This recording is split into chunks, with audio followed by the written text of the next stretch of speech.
Welcome back to the channel, guys. Today's video, that's right, we are finally manual swapping the old 85 S10.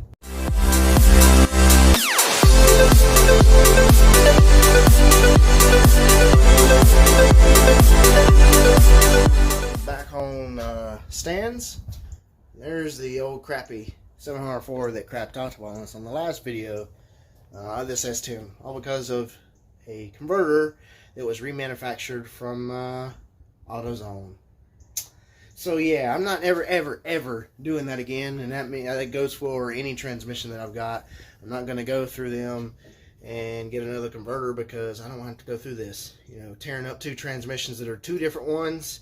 And I know for 100 fact the transmission that was in this truck was perfectly good. There's no problems with it. And then, you know, 2 weeks after that transmission got put in, well, she grenaded. So here's all the parts laid out, and I have spent a great deal of time and well, some money too, because you know, parts are not cheap, and trying to track this stuff down, man, oh, especially this guy right here, the good old flywheel that I needed, 82 to 87 2.8 flywheel for a manual transmission, whether it be a 4-speed, 5-speed, I don't care. Very hard to come by because they're weighted and they're external balance. They went to internal balance in 88 to 93, so you can't use the later model flywheel. Couldn't get one from nobody. Napa, Advance, AutoZone, O'Reilly's, nobody could find me one. So luckily found a junkyard that pulls parts for you around here, and $50 for this guy, and then another $50 to have it resurfaced. So hopefully we are good to go on this. I'm still a little nervous on that one because I don't know if it's actually going to work, but we'll find out. It came out of an 84 S10 four-wheel drive 4-speed, so we're going to see. I got a bunch of parts for this thing. This transmission came from Marketplace. I bought some other stuff from the guy, went back and got it again. This is a T4. It's almost like a T5. I mean, there's kind of a resemblance of the same thing, just you don't have that gear. I've already taken and pulled this whole entire assembly apart. As you can tell, it's got brand new sealant all the way around the top case, the rear case, and the main reason for this is because of there was water inside this transmission. Yeah, here we go again with water and transmissions. I can't get away from that. But it being a manual transmission, it's more less likely to be, you know, completely trash or ruined, unlike an automatic, you know, where it's just very temperamental. So pulled it apart, cleaned it with brake cleaner to the whole entire thing, recoated it with some gear oil, and this is what I'm putting in it.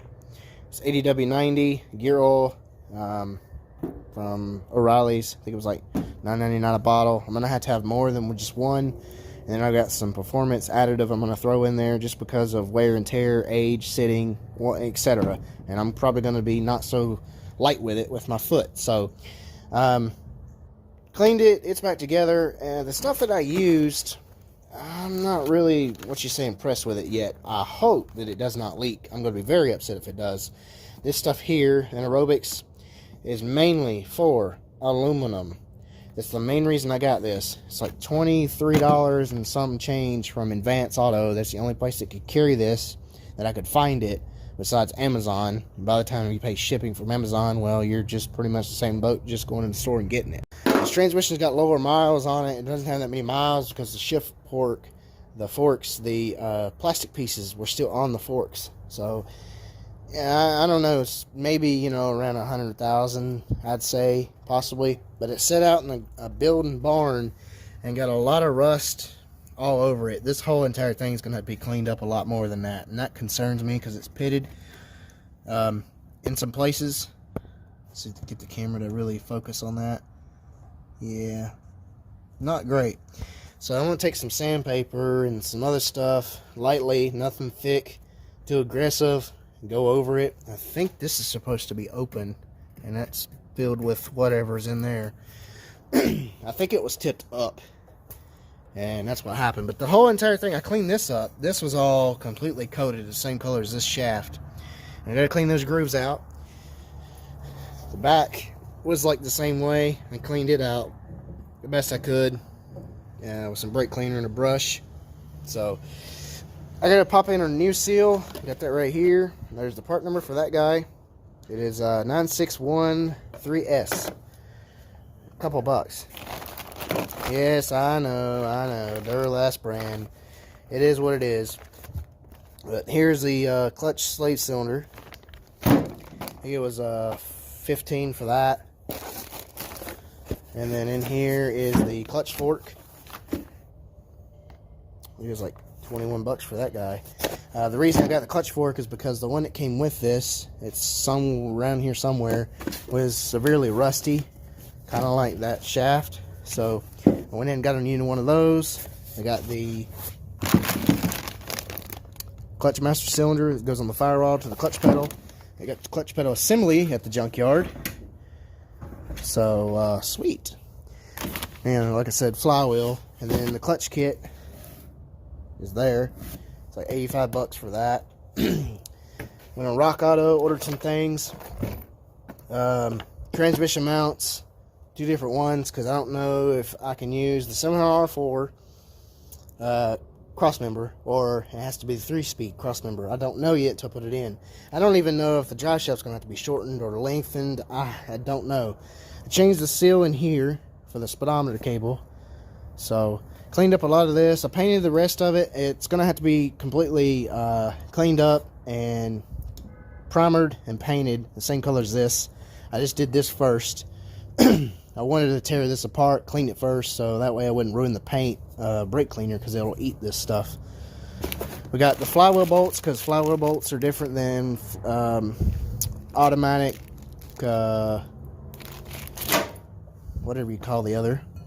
So I had to have different bolts for that. That goes in the center. I don't think there's supposed to be a spacer or nothing like that. I think it just goes on. Got electric fan harness, so I can hook up the electric fans, because I'm ditching that. We got headers, because this transmission came with headers. I paid 200 bucks. The transmission got headers with it, and they're shorty headers, they're not long tube, so that's going to be sweet to put in this thing. And I can actually put the true dual exhaust on this, and later on I'm going to put in a X pipe, so it will actually sound better. And something else was funny. Didn't know this. And Sammy, you're a big LS guy, fan. These are actually interchangeable for 2.8s. And I don't know about 3.1, but 2.8s, M8, 1.25, about 25 millimeters. These are LS bolts for headers. They fit a 2.8. So, and it actually does work. Come to the passenger side. I tried it first. And they're on. The bolts are in. Only the top 3. I could not get the bottom in. I should have done the bottom first. So I'm going to have to take the top ones back out, do the bottom ones first, then put the top bolts in. And boy, is that going to be a nightmare. They're 10 millimeter is the size of the head. The ones I had with the long tube were 5/16 8 millimeter. So these are a little bit bigger. I may run into problems with that. And I have to beat in the header a little bit. But it's in. It's got clearance between the firewall, the frame, and everything like that. Of course, the motor is sitting backwards because there's no transmission in it. But my main problem I'm worried and concerned is the starter. The starter wire right here. It comes underneath. I cannot get my finger between the header and the starter wire, or the positive battery cable. So we got to do something about that. That can't work. I wrapped the starter wires that go up to the ignition module and the distributor and all that stuff, because that's going to get super hot with the headers. Even though these are wrapped, you know, I still want to protect things. There's fusible links down there, but it's very close. And the only other idea that I can think of is going and getting a smaller starter. Now, I have a buddy that's got a blown up 3100 V6. I thought about taking that starter because it's a smaller one than this hunk of junk here, and putting that on here, and maybe that would, you know, limit space. It'll start quicker, and you know, maybe that'll work. I don't know. It's front wheel drive to rear wheel drive. I'm not really sure if they're the same or not. I would assume they are. This whole area right here is where the slave cylinder is going to go. I mean, master cylinder is going to go. it's a bunch of glue. So if I'm not mistaken, I could take a heat gun, heat the snot out of that, melt that so it's back soft again, get that off, because the holes are there on the inside. Yeah, I'll have to go underneath. And there's 2 indentions here, one there, because this is where the master cylinder reservoir sits. So I got that from the junkyard. You can't even get that new. So junkyard was the only option with that. Got it from the same truck that the clutch pedal came from. Truck is just full of parts. Move all this stuff out of the way where I can get in here. Now I removed the clutch pedal assembly. This is a huge talk back and forth between guys on the forums that you got to remove the dash no matter what year S10 you got to get this clutch pedal assembly in and out. I did not. There was only a few bolts that bolted to the actual dash or the wall. But if you look, move this carpet away, if you see the bottom, see that little like cap, pop that cap out, and there's another one actually right there at the top. That's where the master cylinder sits, and you see the cap right here. I drilled, luckily whenever I've done this, I didn't drill it on the outside like I did up there. Mistake on that one, but this right here is gonna have to come off the cap, and I don't know if it's spot welded or what. It looks like it's got rivets in it, but I gotta undo all this up here. The brake booster bolts, all that stuff's gotta come down. The steering column's gotta come out. All that good stuff. I'll try to get some recording on some of this of me getting this out, because I'm trying to help somebody else out at the same time, give you guys content on this swap, because it shouldn't be that hard. The main thing I'm going to have a problem with is that floor. Getting the floor cut out exactly correctly. And it should sit somewhere in the middle of the drink holders. Somewhere in this little area, because I measured or looked from the other truck, and it goes from, there's a gap between this part and the defrost to about here. So and I'm planning on putting carpet in this, so I'm not really worried about ripping up the vinyl flooring. Back at the barnyard, found another S10. This one came in a while back. It was totaled. And look at the mileage. Only 171,000 miles. That's not bad at all. The dash is already gone, so I can actually see how the pedals and stuff are hooked up without the dash. And still, from whatever year that I pulled the other clutch pedal assembly from to this one, I'm not seeing things that are welded or needed to be riveted, drilled out, or whatever. So I think it's pretty much just unbolting and taking out and putting the other one in. I did some measurements with a ratchet because I forgot my measure with me. So I measured from here to here, and from the vent to here, and then from the vent to here, so I can kind of get this right of how it needs to be drilled. The boot's in good shape, but I already have one because I got it off the other one. That shifter's in excellent shape. It is a 5-speed. Look at this. Very tight. Like, it's don't have play. All the gears go in. There's no play there. 3rd, 4th, 5th, and then reverse. So kind of sad. If I can get some cash up, I may come back and grab that shifter. I mean the transmission, because a 5-speed would be better than a 4-speed. You know, I got to thinking the 4-speed's gonna be great, but without lockup, I don't know. Maybe the gears are different when you hit 4th, so it's kind of like you have lockup if you had an automatic. I don't know. We'll find out, but I definitely am in search of a 5-speed to have as a backup, because you just never know. The whole back end, I mean, it's destroyed. The rear end's gone. It's been smashed on the front. It's not gonna be here much longer. That grill was in perfect shape until that crack right there, and then it got cracked here. That sucks. I got the reservoir. I needed another one of those. You know, they don't make them anymore. Apparently you can't buy those from a parts store with the master cylinder and everything else, so that's kind of stupid. But I grabbed that, and I grabbed the hose because I don't have the hose either, and I don't know what size, and I don't know what to use, so grab that guy. It is different. It does have a different master cylinder than mine for the 85, I believe. Not much wear on the clutch pedals or pedals. So I'm gonna grab these pads because apparently you can't buy those at a parts store either. And this one right here specifically is completely disintegrated from clutch use because the truck I got it from had almost 300,000 miles. All right, back at it. Another beautiful sunny day. Now I got daylight. So we got the headers in, and the top 3 bolts are in. I'm telling you what, this side has been fighting me like you would not believe. First of all, the dipstick tube had to be bent way out just so it could pass over and go down to meet the head. You can see there's a big gap here, and it's hitting the upper control arm on this side. The oil filter is hitting dead on. There's no way of getting around that.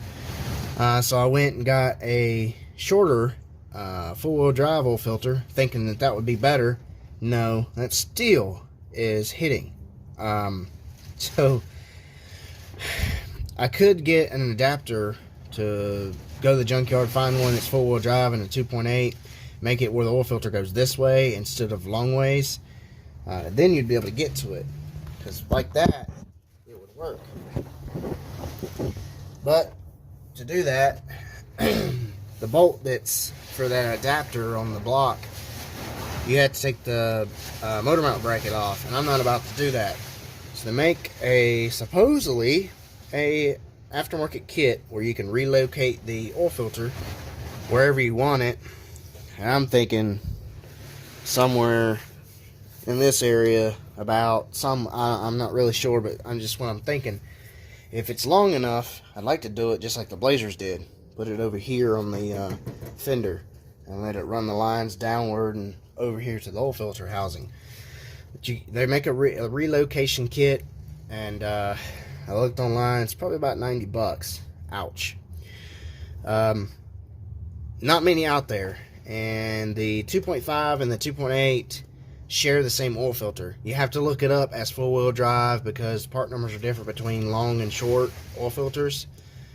But as long as you look it up as four-wheel drive and a 2.8 and two-wheel drive as a 2.5, you'll see that they have the same part numbers. 3387A is the part number between the two. So online it says that they'll fit 2528. I don't know. I gotta order it. But for now, I'm thinking about pulling the headers off and just waiting a little later down the road and putting these back on, because I really want to get this truck done and back on the road. Still got a lot of things to address. Transmission is in.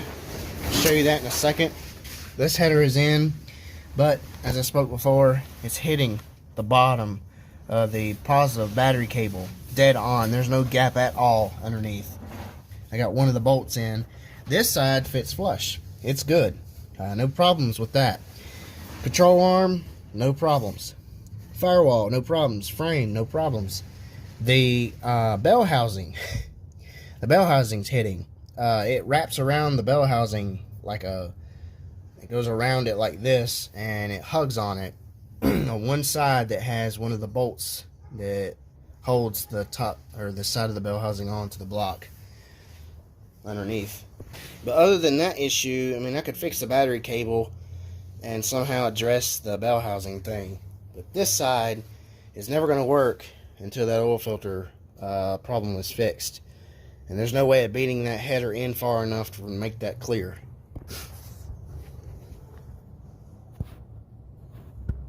See exactly where it's hitting. Kind of crazy. So, something else too, you know, the brake lines are close, but like I say, once this is out of the way, it will move inward more, so it'll clear things a lot better. Other side, you can see where it's hitting the bell housing right there in the corner. Kind of like what the long tube headers did. So, anyway, I'm going to rip this all back apart, get the transmission out. It's just sitting in here to get mocked up so I could make the lines for the floor, so I can go ahead and drill that out so the shifter can come through the floor. The cross member, I'm glad I kept this. This is the 3-speed transmission cross member, and brand new mount. Already progress was made. The more crucial part is about over with. I got to put the transmission in now. The hole's cut out to where it should be, at least, to be able to put the shifter in and the transmission up in this area. No, I'm probably still gonna have to cut up to probably about where this line is, all the way across to here, all the way across to there. But you know, it's not a big deal. I just at least want to get room so I can get the shifter in there. I can still cut around it with my saw with the transmission in it.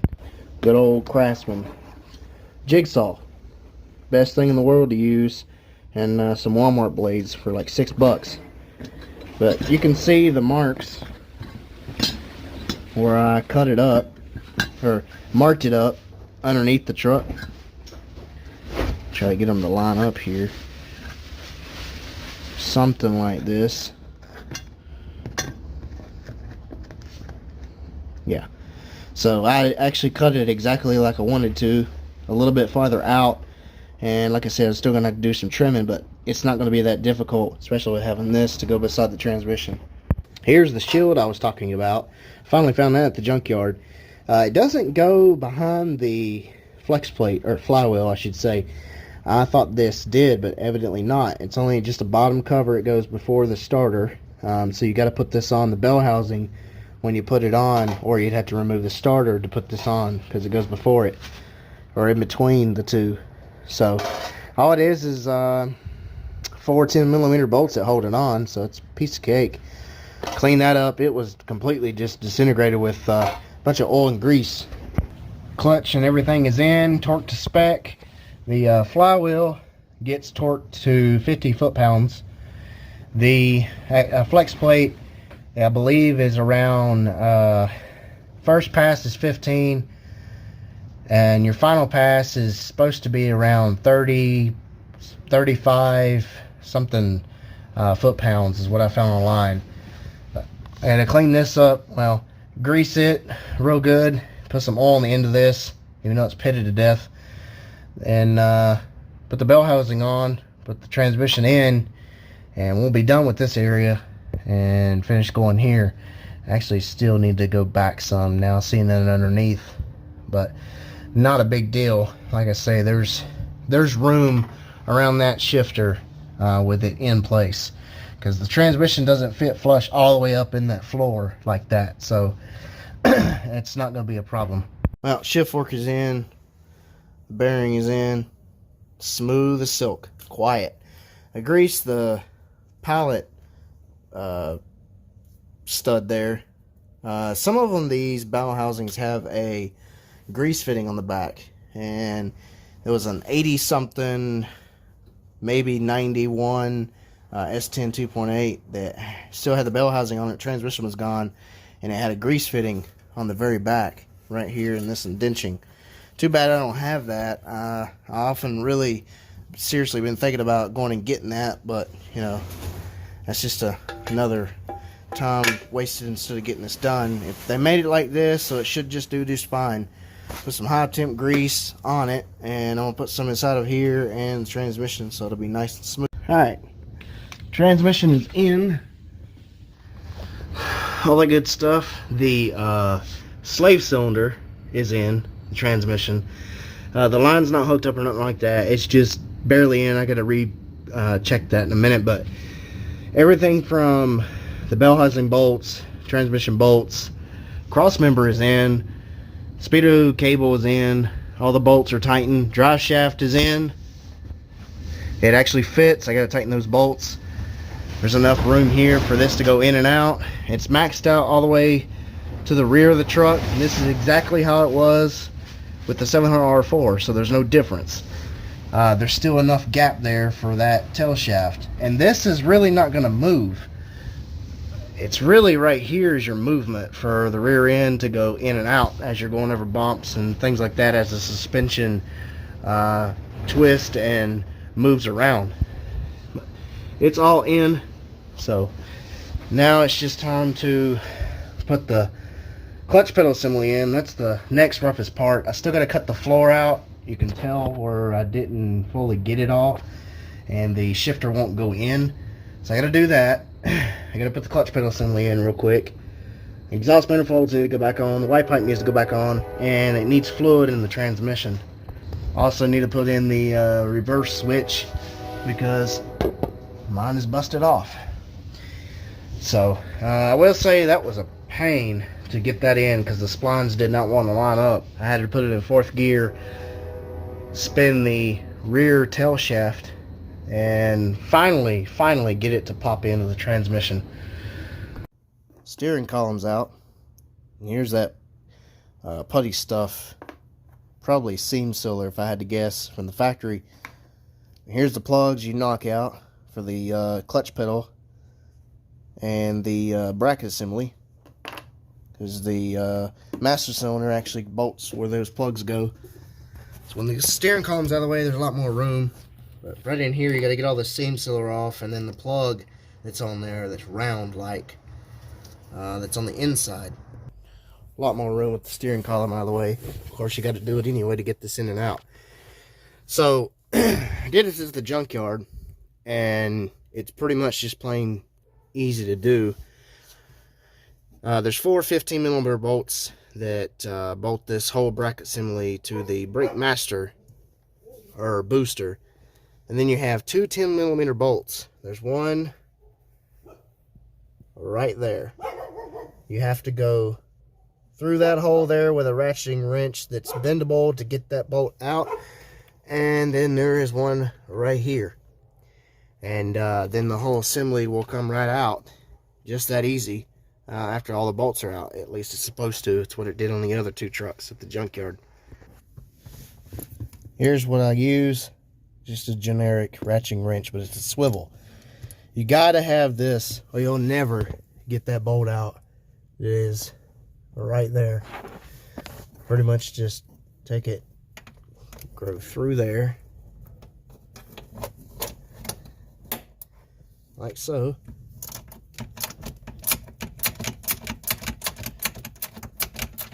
and get it off that way. Literally, that's the only chance you got. And getting that bolt back in is going to be a nightmare, but that's what holds it up to the dash.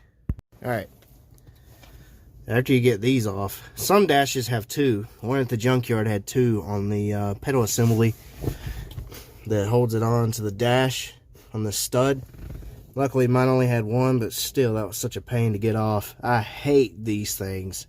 I'm going to throw that away in the trash. All the bolts are out, all the harnesses are unplugged. You got to get the clip right here out from the brake pedal. Knock that pin out.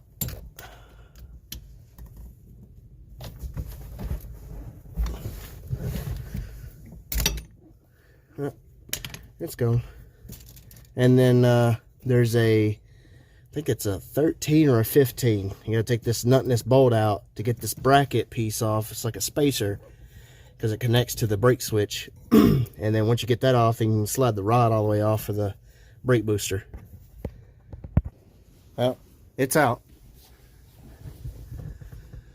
Busted the boot on my brake booster, so I don't know if I want to grab another one of those or not. It's kind of wallered out, to be honest. It ain't tight. Now, the one at the junkyard didn't move like that.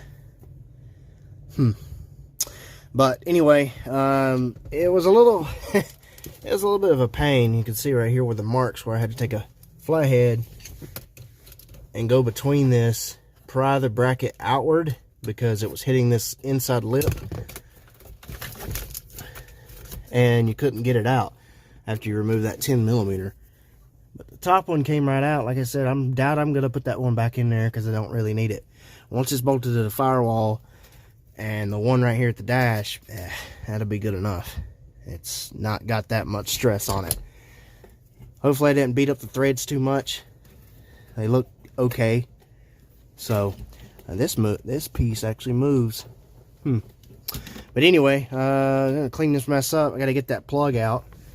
That's the main thing that needs to be done before the clutch pedal assembly goes back in, because I won't be able to even get in there once it does because of the brackets that come off. Another day, and ended up having to buy a brand new brake booster. The other one was completely rotted right here in this lip. I'll throw some pictures up so you can check that out.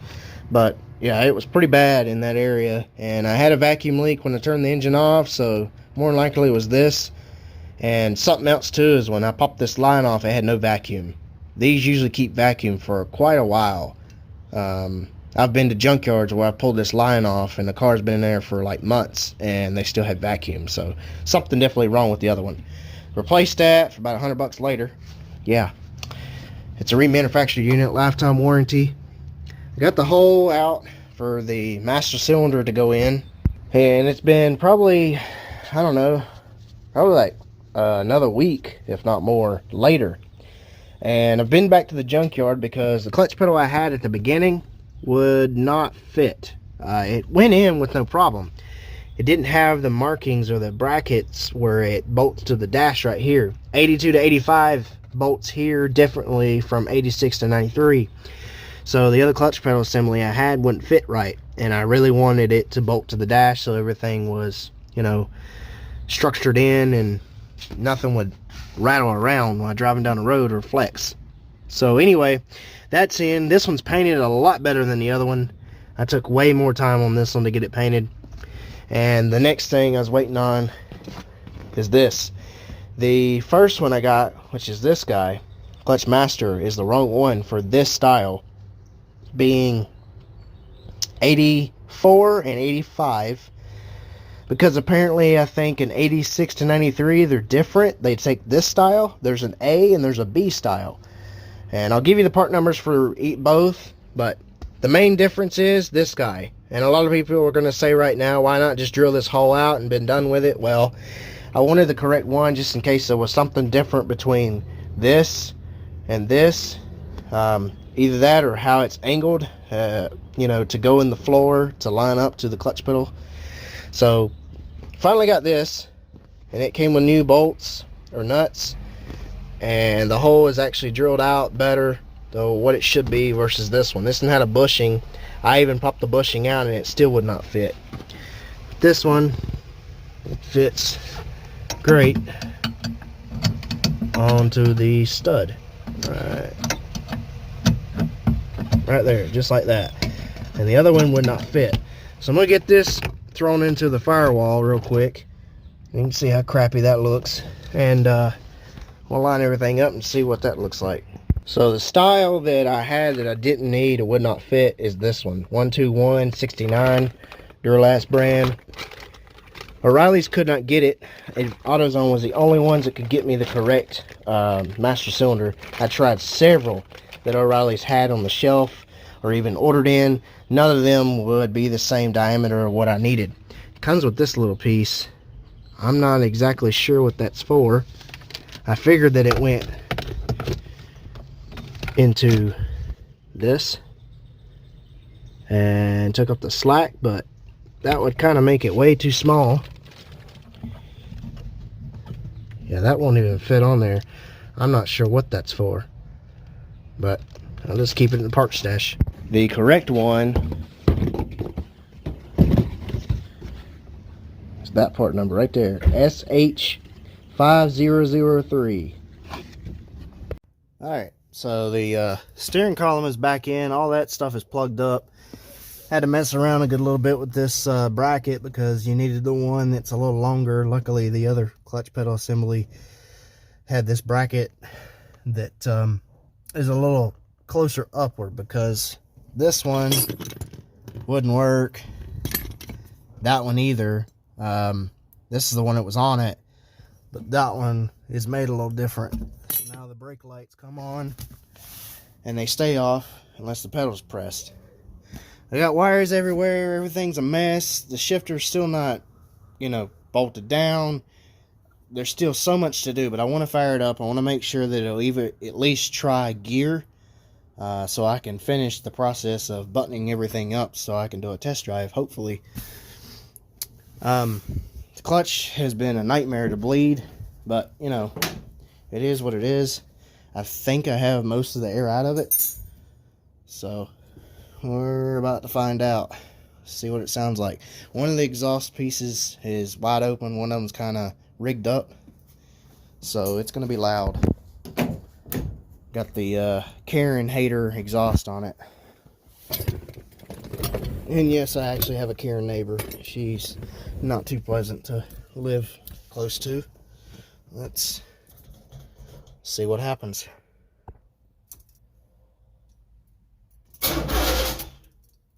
Definitely got to shim the starter. God, it sounds awful.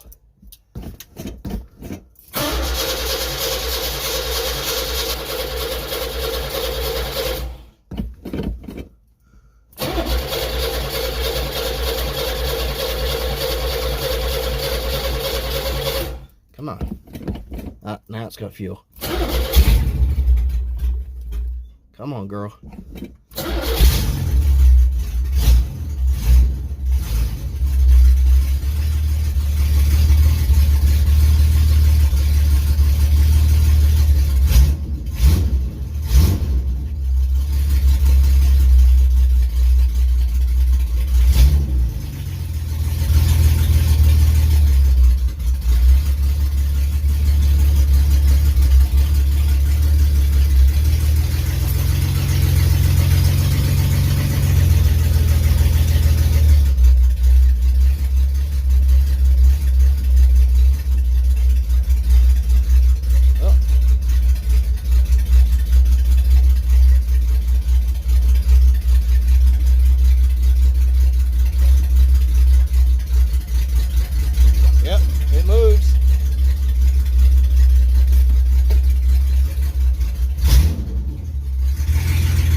Need to fix the timing. It's a little off.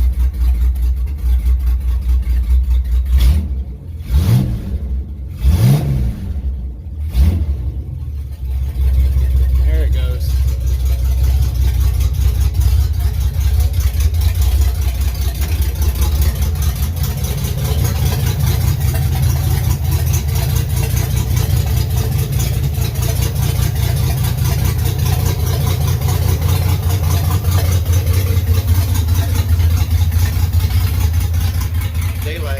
Day on the S10. Let's see if we can do a test drive. So I've already had it running. I'm trying to bleed the cooling system some more with this. Still getting problems with that. I think it's a bad thermostat, but besides the point, everything is back together. It's back on the ground, and well, let's take it for its first test drive and see how it does. I got the exhaust rigged up down there with some flex pipe from the parts store till I get the exhaust taken to a shop, and have them fix that because of how it's routed. Really simple to fix, but it really needs to go to an exhaust shop, and I really want to have flanges put in so that way I can remove it and install it without having to take the whole entire exhaust as one piece down. I want to be able to take the Y pipe that I cut those pieces off and disconnect it from the exhaust that goes to the back of the truck, right in the middle. So that way, when I'm doing a transmission or engine or whatever, I don't have to worry about messing with the rear of the truck or the rest of it.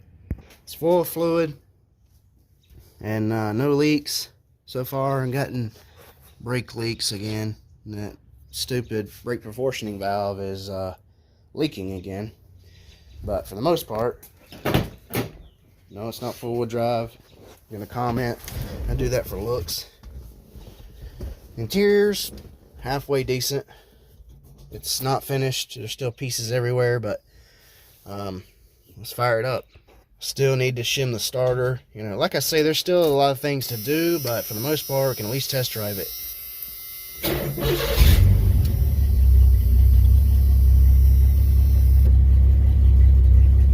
I need to adjust the emergency brake because it doesn't halfway hold too decent, but I just have to keep an eye on that. Something else I'm a little concerned with that's going on with this, it's got a vibration. As you can tell, it's doing it right now. At idle's not too bad. As soon as you give it a little gas, watch the shifter.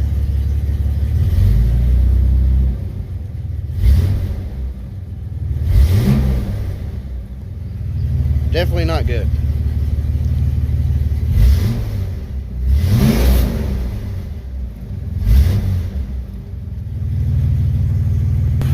Engine shakes a little bit.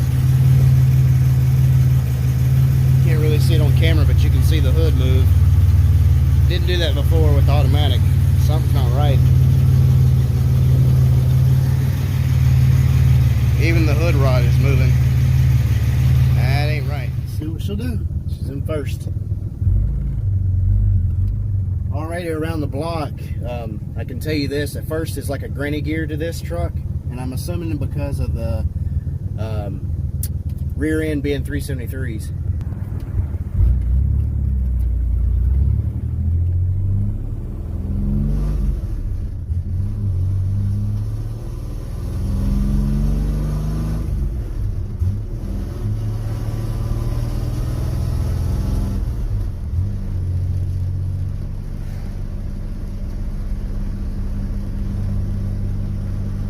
It is vibrating like crazy right now.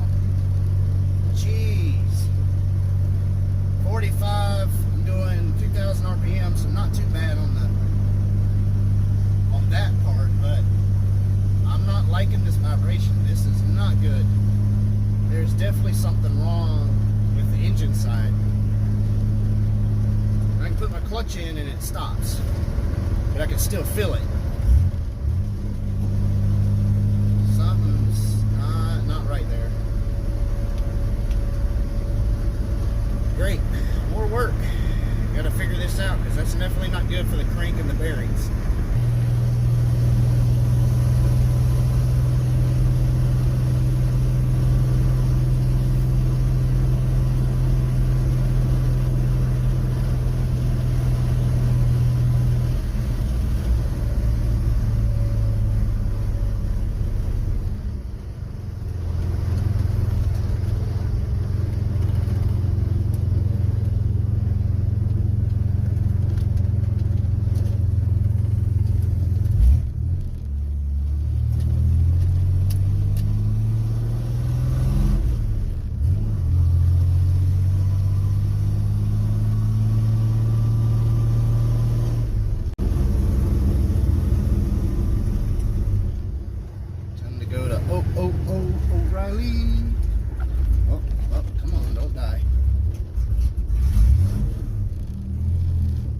Problems.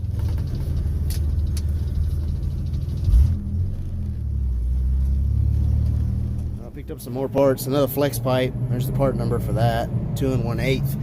I gotta fix something up here underneath. And then this, so I can put the exhaust back together. Where I had to cut it out of the gold truck. I need to put it back together.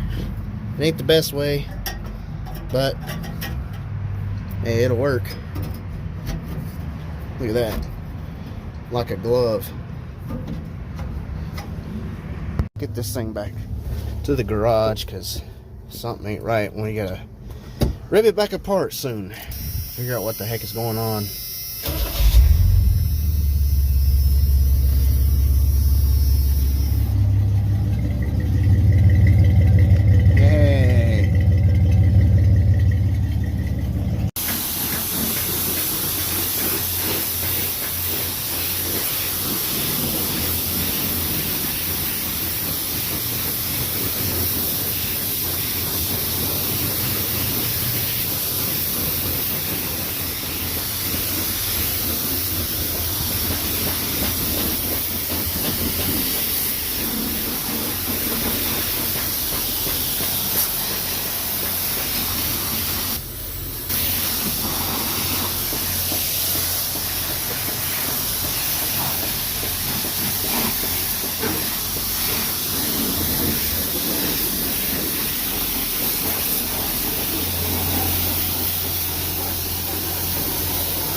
Now we know we have a problem with vibration. I don't know exactly what it is. I do know that it's, it could be amongst of about 3 things. Something to do with the flywheel, which is more likely probably it, or the flex plate. Something didn't get lined up right there. I don't really know. It don't make sense to me. But it only does it at idle.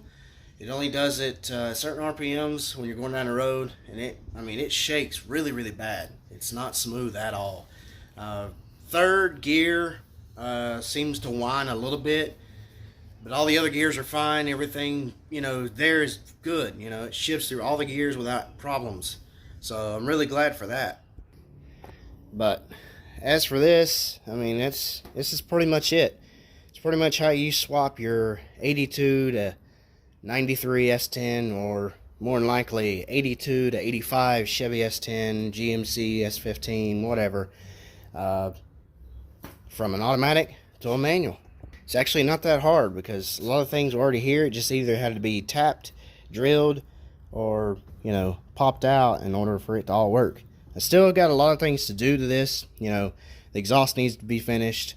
The timing needs to be set. I still got a problem with coolant. The hose is not getting hot. Well, actually, it's working now. The bottom hose is hot. Well, that one's hotter. So I still got a thermostat problem, and I probably want to bleed the clutch a couple more times, and then we got that vibration problem. The interior is a mess. Still a lot of things to square away, but for the most part, it's done. It drives, but it's going to have to come back apart again.